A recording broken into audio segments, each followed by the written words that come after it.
Whew, this thing's been sitting for a while. My name's Len from 1A Auto. We were told that this has a front brake issue and I want to diagnose it. Let's take it for a road test together.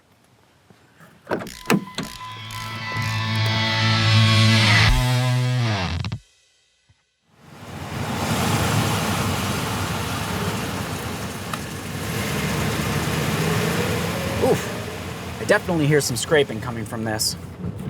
I got a little bit of a pull too. It's not so good. Right, I'm gonna step on the brake here. Let's see what we got. Ooh, seems strange that it pulls to the right. That's not normal. So I get scraping. I've got a pull to the right. Jeez. Now that I've been driving a little bit longer, it almost feels like the truck doesn't want to move very fast here. Step on the gas. Something's holding up here. All right, we gotta check this out. Let's get it in the studio. Whew. All right, so we've got this in the studio, and I gotta tell you, there's a horrendous smell coming from the front brakes on this. So I have a clear indication that I have an issue with the front brakes, and we need to check it out. So I'm going to get this up on the lift, and we'll start by spinning the wheels. Before we get into the diagnosis of this vehicle, if you need these parts or any other part, check us out at 1aauto.com. We'll ship those out to you fast and free. Now let's get back to the video. Got our hand and eye protection on. Now we can start spinning these wheels. Let's start with the left front. Start with the left front. Let's start with the left front. Okay. Maybe you're just not strong enough. There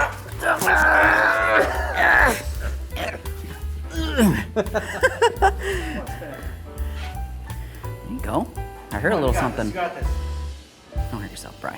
Ooh. All right, that's how got me worked up. Ooh. Well, that's the way that it's supposed to function. Obviously, we're going to check both sides of the vehicle. Just because we know that there's an issue on the driver's side, it doesn't mean that there isn't also an issue on the passenger side.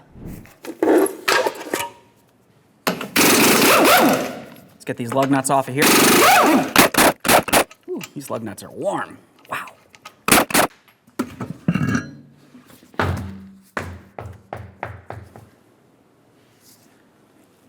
Oof. Yeah, that's not good. Oh yeah, that doesn't look good at all. The rotor itself is extremely rusted and the caliper metal is actually flaking as well. That's never a good sign. Let's try pushing back the two caliper pistons. To do this, I'll be using a small pry bar. I'll come inside of each of these slots. I'm trying to get it into the groove on the rotor where the vents are. And now I'm just gonna try to... Well, generally, you should be able to pry on this and you should see the caliper try to pull away. Once it's done that, we would continue on to doing the same down here. So I'll do that real quick just to see. I didn't see any movement there. Now that I tried pushing it back, let's see if this spins. Nope.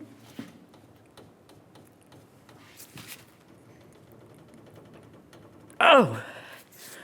Wow. Okay. Well, let's continue on to looking at the flex hose. Looking at this flex hose, it looks as though it's been fairly recently replaced, but common things that you do want to pay attention to would be dry rot and cracking, or an area that looks like it's swollen. If you see anything like that, that could cause a restriction in the hose itself. We'll follow this along. Commonly, you might actually find that you have a bracket holding the flex hose in place. This one's actually on the metal line of the flex hose. Sometimes you will find this on the rubber area. And if this metal bracket was rusted or rotted, it might be potentially squeezing on that rubber hose, which would restrict the flow of fluid making its way down to the caliper. This one actually looks okay. Even up here looks good. Let's cover that back up. Let's make our way over here to the bleeder screw. A lot of times there'll be a cover on here. We want to try to open up the bleeder screw. This one's pretty rusted. It might actually break off, so you want to be careful for that. But essentially, once we open this, we're waiting to see if we see a trickle of fluid coming out of here. If you see a trickle of fluid, that generally means that your flex hose is good and the caliper itself might be in good condition as well. If we don't see any fluid, we might have an issue with the caliper or the flex hose. I'm just gonna pull this right out of here. Sometimes the bleeder screw itself might be blocked up with rust or rot or something the like. Looking at the condition of this one, well, there's definitely fluid in there, but still no trickling. We've got a serious issue here. I'll just put this back in so no fluid does come out while I continue. The next thing I want to do is move down here to where the flex hose connects onto the caliper. Let's loosen up this Banjo bolt.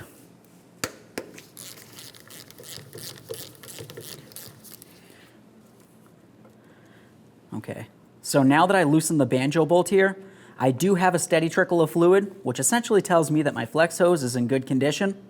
We'll close this off. Now we can start removing the caliper from the area.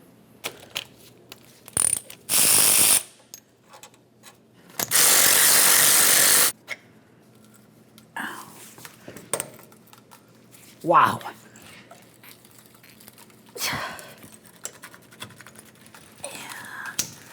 Oh. Okay. Well, at least now I can spin the rotor. At this point, we'll continue on to removing the pads. I always like to remove these fully so I can give them a close inspection. Just looking at them like they are now, I can tell that the inner pad has a lot more friction material than the outer pad. Carefully get this out of here. Frozen pads like this can cause a braking issue, but as you can see, once I had that caliper out of the way, I could spin this a little bit. So this could essentially just be a multi-trauma issue.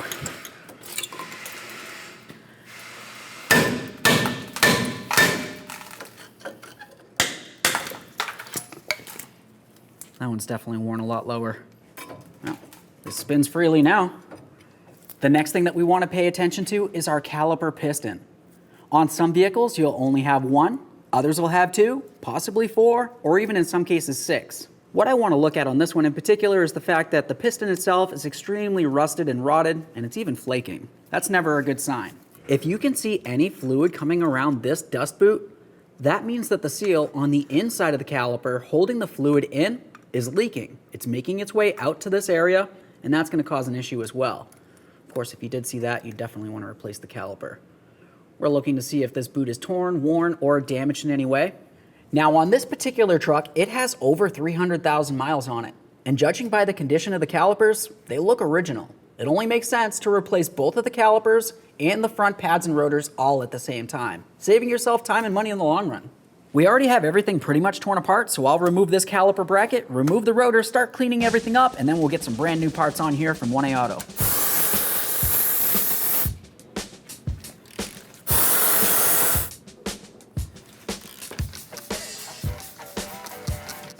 We'll inspect this hardware as we remove it, replace it as necessary.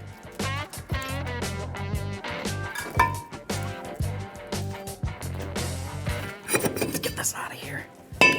Oh yeah, that is bad.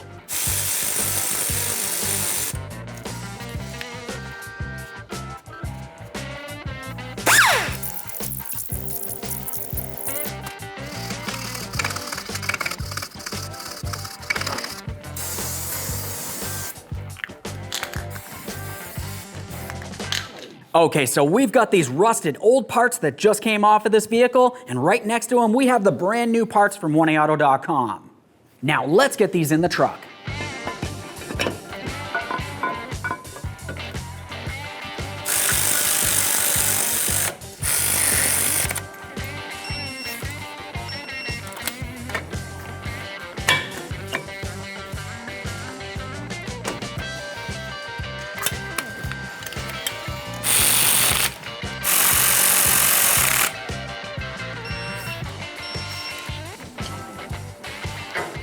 We have our brand new Banjo bolt.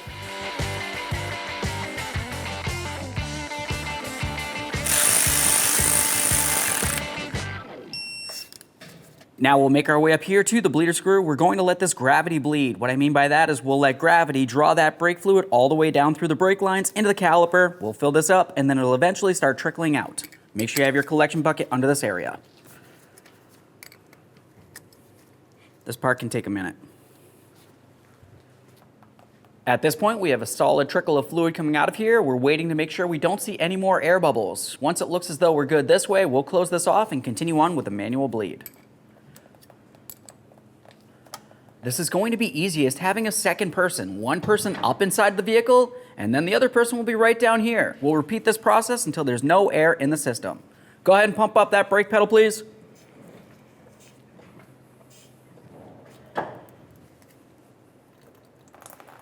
Ooh. As you can see, we got a lot of air out of that one. Go ahead and pump up that brake pedal.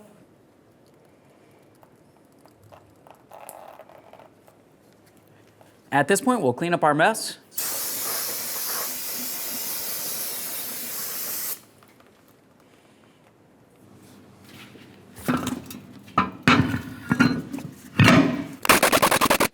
All right, so at this point, I finished fixing one side of this vehicle. I'm going to go over and do the exact same thing on the other side of the vehicle. Whenever I'm doing front brakes, pads, and rotors, you always want to make sure you do them as a pair, side to side.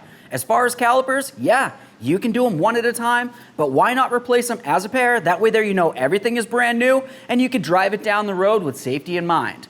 All right, so now that I finished replacing the pads, rotors, and caliper on the other side, I'm going to make sure that I torque both of these wheels, and then we can go take it for that road test. Torqued.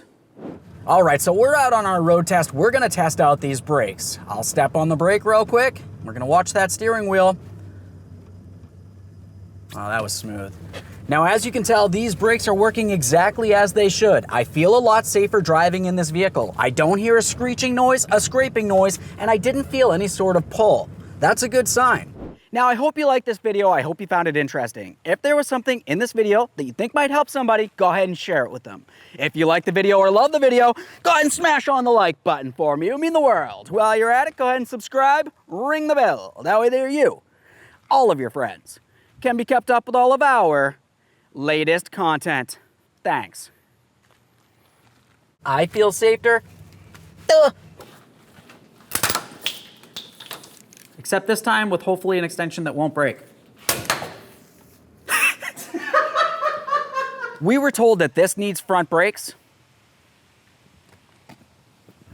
Yep, the brakes are bad.